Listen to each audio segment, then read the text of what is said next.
The LA Kings apparently think that their window for the Stanley Cup is wide open because they made a damn big trade today.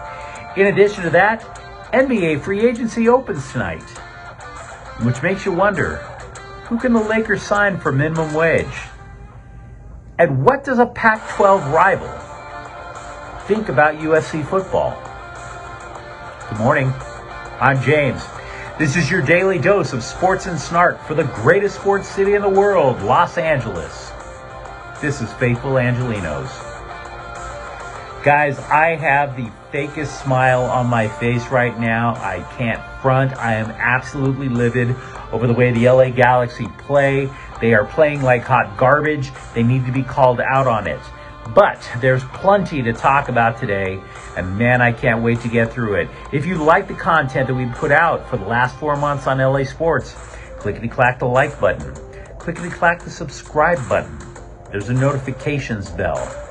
You should hit that, because we put out videos between 9 and 10 a.m. every day to let you know it's there.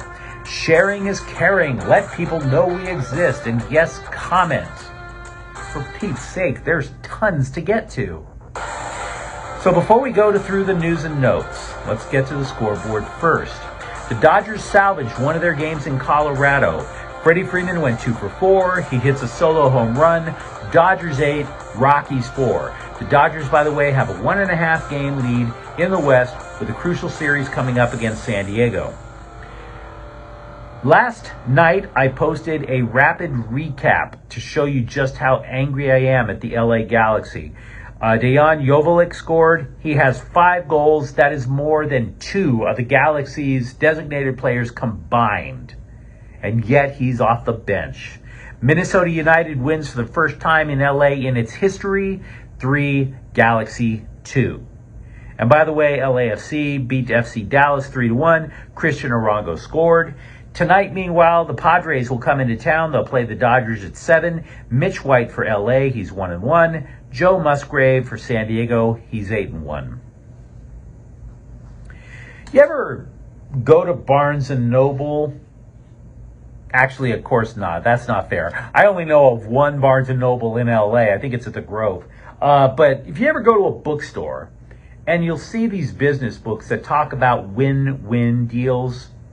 Yeah, the Kings just did one of those win-win deals, but I think the Kings get a little bit more of the win. The Kings have acquired Kevin Fiala from Minnesota for the first round pick in 2022. The Kings have the 19th overall pick, and a defensive prospect named Brock Faber. Now, a lot of Kings fans like the idea of this guy eventually coming up through the minor leagues, Faber. They thought he was going to be a stalwart for about 10 years. But they have a really deep farm system, so they sent that in the draft pick. And you're saying, why?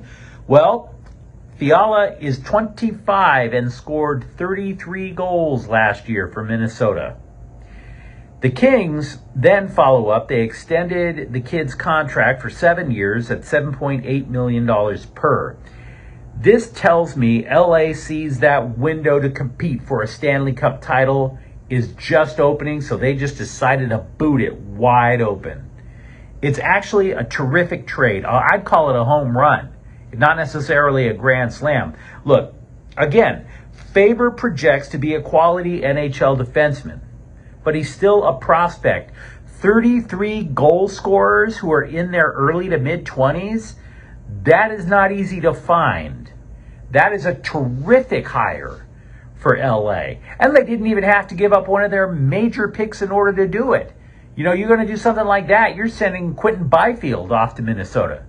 Didn't happen. Take a moment, if you're a Kings fan, and just imagine this potential top line. Kevin Fiala at the left, at the right wing with 33 goals. Adrian Kempe's 35 goals over on the left wing, and Anze Kopitar at center. That is a damn fine top line. That is a terrific top line. And it even makes me happier because now I don't have to watch the NHL draft. I watch too many sports programs as it is. NBA free agency opens tonight. The Lakers prepared for it. They accepted the options for power forward Stanley Johnson and forward Wenyen Gabriel. They were on the team last year, as I'm sure you guys know. Johnson is a former lottery pick for Detroit. He stunk up the joint there, but once he came to LA, actually was kind of capable. I'm not calling them game changers, though. They both average about 6-7 points a game. So you might be sitting there saying, you know what, James? What can the Lakers do in free agency? And to be frank, not much. Because they need to fill about 6-7 holes on the roster. They have one mid-level exception, a contract which is probably worth about $6.5 million. And everybody else is going to get minimum wage. So that means that they absolutely have to hit on the mid-level exemption. Now, The Athletic created this long list of players that could get this exemption. Okay? I'm not going through all of them. I'm not. But what I will do is I'll go through their top 4 because I want you to get the idea of what they might wind up getting if they play their cards right.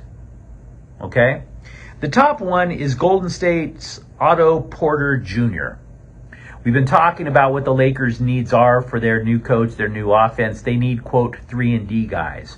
Otto Porter Jr. is arguably, for the contract money that the Lakers have, is arguably their best shot. Then you're looking at somebody like T.J. Warren. Don't get too excited. T.J. Warren did not play last year. And then you're sitting there going, okay, well, what's the third and fourth option? Well, the third one is Malik Monk, who already played for the Lakers last year. So you're starting to see the idea here. We're not looking at major upgrades with a mid-level exemption for the Lakers. It's just tough luck. It is what it is. And by the way, the fourth one, that would be Mo Bamba. Now, Mo Bamba has been a bit of a disappointment, but in terms of the scoring and in terms of other stuff. But the one thing he can do is rim protection. Why does that matter? Because you need better rim protection when you consider the fact that Dwight Howard is getting up there in years. DeAndre Jordan couldn't cut it for the Lakers last year. But at least if you put Mo Bamba in there, at least you know you don't always have to have Anthony Davis playing the post. Okay? So of those 4, you're looking at Otto Porter Jr., you're looking at Mo Bamba, you're looking at keeping Malik Monk. You can't get what you want with mid-level exemptions. It just is. The reason I'm not profiling the Clippers for their preview in NBA free agency is because for the most part, the Clippers, their roster is set. Dodgers manager Dave Roberts expects Mookie Betts to return before the All-Star game. But that'll be as a designated hitter, at least to get him back. For the record, the All-Star game is going to be played on July 19th. So they're looking at early to mid-July. By the way, Major League Baseball Commissioner Rob Manfred says the idea that he hates baseball. Somebody asked him if he hates baseball. And so he was replying that that is the most ridiculous thing ever said about him. Okay, I'll accept that. But if somebody thinks you hate baseball and you're the commissioner, that is a hint that you are doing a terrible job, bro. That's an insult. And you're oblivious to the fact that somebody just insulted you to your face, claiming that you don't like the national pastime. That's a hint. CBS Sports created a couple of lists that I wanted to get to. One was each AFC team's most overrated player. So who is the most overrated player on the Chargers, you might ask? Austin Eckler? Yeah, that's who they said. Now, I'm looking at his stats, and I'm sitting there thinking this is the most ridiculous thing I've ever heard. Because this is a back that you would want. 20 touchdowns? He averages 5.6 yards per touch. He rushed for 911 rushing yards? And he's overrated? Now, by the way, the reason they say he's overrated is because the Chargers drafted a backup. That don't mean squat. bad sports journalism, people. That is your bad sports journalism take of the day. By the way, quarterback Justin Herbert says consistency, a full season of consistency, is what the Chargers will need in order to take the proverbial next step. Thank you for the cliche, Justin. Thank you for the cliche. Way to tell us something we already knew.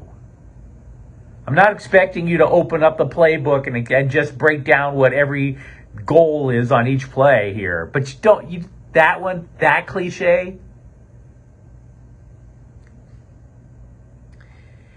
An Oregon blogger, a guy who likes the Ducks, who are Pac-12 or Pac-12 power recently. He had bothered to write what he thinks about USC. And I'll be honest with you, the guy came up with a couple of decent points. Okay? First thing that he said, one thing he doesn't like about USC's offense is that the wide receivers are short.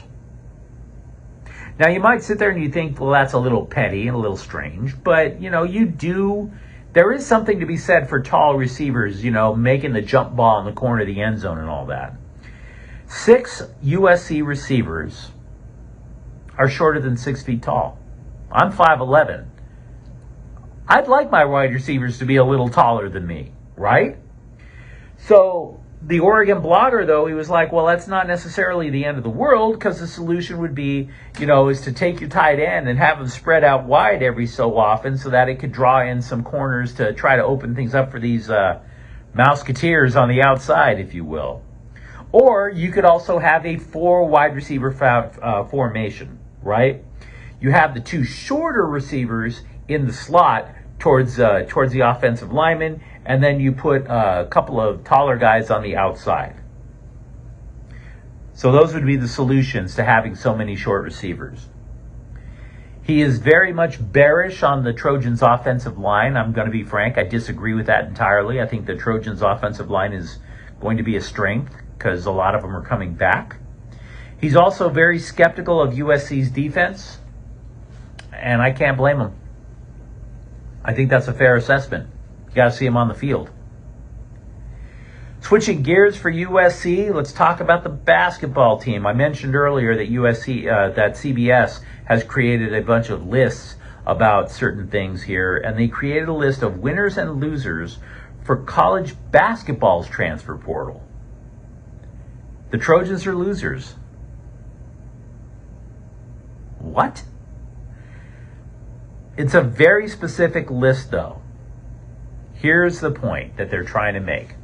It's a transfer portal list only. The Trojans didn't add anybody through the transfer portal, and they lost 2 role players to Wyoming. Okay, but they're role players. These guys were not major contributors, okay? And by the way, very harsh, especially when you consider that the incoming recruiting class for USC is ranked in the top 10 in the nation. So I think I got to call you guys out on that over at CBS. 2 instances of deadspin level piss poor sports journalism, guys. Just saying. But overall, aside from the LA Galaxy, I think LA sports fans can't really complain too much. This was a tremendous day to be an LA sports fan, whether it's for the Dodgers, the Kings, and trying to figure out who the hell the Lakers are going to try and suit up for next year. Now, if you enjoyed this broadcast, don't forget to like and subscribe to Faithful Angelenos. We're trying to build something here for LA sports. I'm James. Thanks for watching. Faithful Angelenos is a Kian Corte El Queso production. We'll see you tomorrow. Take care.